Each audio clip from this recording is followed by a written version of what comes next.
So when I take on a lot of different types of consulting projects for a lot of my corporate clients, inevitably I'm asked to help them profile what would be a successful salesperson or sales manager for their organization. There's a very famous study back in 2002 from Harvard Business School, which I do a lot of work with, where they tried to determine what made a great salesperson great. But I do believe that there's a specific profile that indicates someone's going to be, pretty good at sales. Certainly something that came up on the study, number one, is this notion of 100% accountability for all results. But it's an important idea because what it really says is it's a high sense of ego. The idea that you believe, as a salesperson, that you can impact your own future and your results by your decisions, by your behavior. It's empowering, and you believe you can make your own way by the decisions you make and by the actions that you take. Keeping your ego in check is a pretty critical element, but having that high sense of ego clearly is a hallmark of being a great salesperson. Another element, though, that showed up on Harvard's study is this idea of not taking no personally. It's actually a big thought, not to take no personally. One of the things I teach all the time in the program is it's very important with your prospects that you establish that you can handle their yes and handle their no with grace. So one of the things that's important to do in sales early is ask for things you're not going to get. Actually ask for something that you're probably going to get a no to, and then move on. Another thing that's critical is to be intensely goal-oriented. And that covers the entire selling process, from the first call all the way down to the close. Really be focused on what do you want? What are you trying to achieve from this moment? I think great reps are a little more specific. They're like, I want to close for a referral. I want to find a name. I want to see if it's pain or pleasure. I want to get past the gatekeeper. I want to get a meeting. So having goals is pretty critical at every element. AIDA, attention, interest, desire, action. Are you trying to get them engaged? Trying to get them interested? Are you trying to get them to want it? Or are you trying to get them to do something?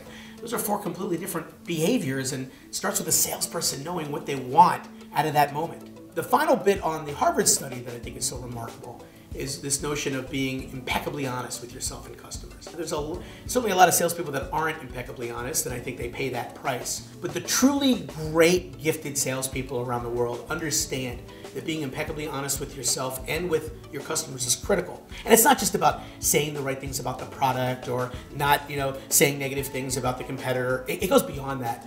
It includes having an opinion. It includes saying things like, I believe this, or I want this. One of the things that we do a lot in our programs is really get down to the little things, the small things that we often are guilty of doing because we think it looks good, or we're trying to be appealing, we're trying to build rapport.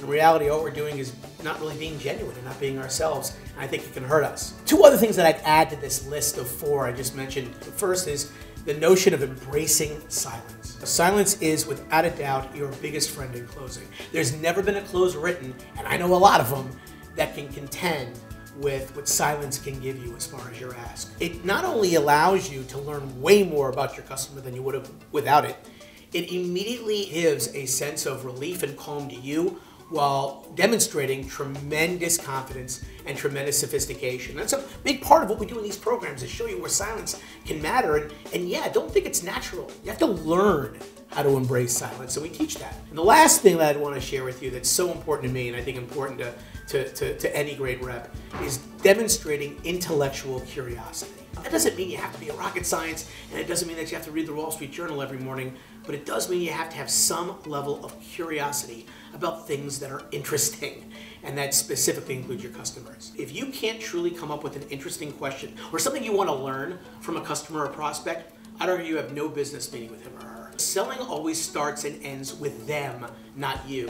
And your ability to really embrace and feel what it's like to learn as a student from your customer can do far more to your paradigm than any other buyer, seller, trick, or technique you might learn. Sales is an amazing journey, an amazing career, but it's not for children. It's for adults. And you've got to love this job to really, really be successful.